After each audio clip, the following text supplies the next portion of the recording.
वर्धा जिल्ह्यातील आर्वी शहरात बुधवारी सकाळी घडलेल्या एका अंगावर काटे आणणारी घटनाने संपूर्ण आर्वी शहर हादरून गेलंय।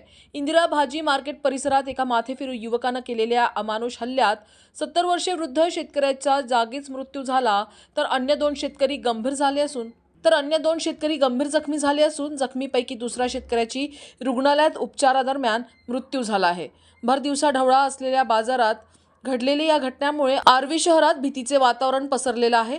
आर्वी येथील रहिवासी असलेला मथुरेश उर्फ मत्तू लाडक्या वय वर्ष 22 हा युवक बुधवारी सकाळी अचानक नग्न अवस्थेत इंदिरा भाजी मार्केटमध्ये दाखल झाला।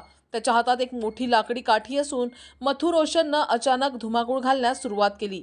मथुरेशननं सर्वप्रथम संजय रामकृष्ण राऊत वय वर्ष 70 या शेतकऱ्यावर लाकडीनं काठीनं अमानुष हल्ला केला व या हल्ल्यात मृत व्यक्तीची कवटी फुटली असून मेंदू बाहेर पडला। या भीषण हल्ल्यात राऊत जागेच मृत्यू पडले, तर दुसऱ्याला वाचवण्याला गेले असता त्यांना सुद्धा मारण्यात आलं आहे व काही दुकानदार आपले हात ठेले सोडून पळून लागले।